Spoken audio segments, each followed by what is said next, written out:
दोस्तों, दूसरे के अनजाने पाप कर्मों की सजा आपको क्यों मिलती है, इस कथा के माध्यम से हम जानेंगे।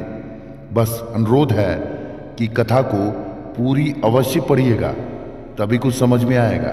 तो चलिए शुरू करते हैं। एक राजा ब्राह्मणों को लंगर में महल के आंगन में भोजन करा रहा था।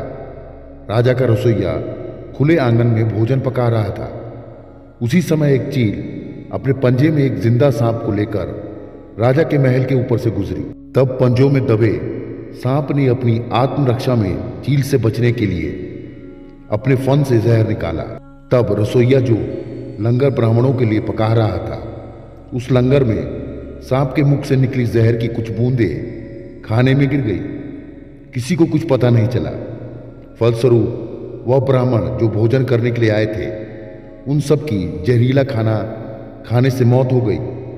अब जब राजा को सारे ब्राह्मणों की मृत्यु का पता चला तो ब्रह्म हत्या होने से उसे बहुत दुख हुआ। ऐसे में अब ऊपर बैठी यमराज के लिए यह फैसला लेना मुश्किल हो गया कि इस पाप कर्म का फल किसके खाते में जाएगा। राजा, जिसको पता ही नहीं था कि खाना जहरीला हो गया, रसोइया, जिसको पता ही नहीं था कि खाना बनाते समय वह जहरीला हो गया है, या वो चील जो जहरीला सांप लिए राजा के महल से गुजरी थी, या वो सांप जिसने अपनी आत्मरक्षा में जहर निकाला था। बहुत दिनों तक यह मामला यमराज की फाइल में अटका रहा। फिर कुछ समय बाद कुछ ब्राह्मण राजा से मिलने के लिए उस राज्य में आए और उन्होंने किसी महिला से महल का रास्ता पूछा। उस महिला ने महल का रास्ता तो बता दिया, पर रास्ता बताने के साथ साथ ब्राह्मणों से यह भी कह दिया कि देखो भाई, जरा ध्यान रखना, वह राजा आप जैसे ब्राह्मणों को खाने में जहर देकर मार देता है। बस जैसे ही उस महिला ने ये शब्द कहे, उसी समय यमराज ने फैसला ले लिया कि उन मृत ब्राह्मणों की मृत्यु का पाप का फल इस महिला के खाते में जाएगा और इसे उस पाप का फल भुगतना होगा।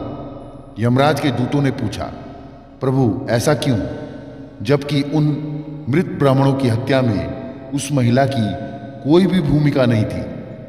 तब यमराज ने कहा कि भाई देखो, जब कोई व्यक्ति पाप करता है तब उसे बड़ा आनंद मिलता है, पर उन मृत ब्राह्मणों की हत्या में ना तो राजा को आनंद मिला, ना ही उस रसोइया को आनंद मिला, ना ही उस सांप को आनंद मिला और ना ही उस चील को आनंद मिला, पर उस पाप कर्म की घटना का बुराई करने के भाव से बखान कर उस महिला को जरूर आनंद मिला। इसलिए राजा के उस अनजाने पाप कर्म का फल अब इस महिला के खाते में जाएगा। बस इसी घटना के तहत आज तक जब भी कोई व्यक्ति जब किसी दूसरे के पाप कर्म का बखान बुरे भाव से करता है, तब उस व्यक्ति के पापों का हिस्सा उस बुराई करने वाले के खाते में भी डाल दिया जाता है। अक्सर हम जीवन में सोचते हैं कि हमारे जीवन में हमने ऐसा कोई भी पाप नहीं किया, फिर भी हमारे जीवन में इतना कष्ट क्यों आया।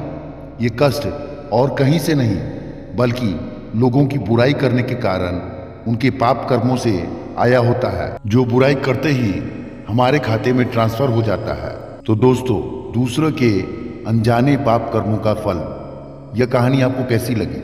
कहानी अगर अच्छी लगी है तो कमेंट बॉक्स में जय जय श्री राम अवश्य लिखें। तो मिलते हैं अगली किसी बेहतरीन आध्यात्म कथा के साथ। तब तक के लिए आपका प्यार, आपका आभार।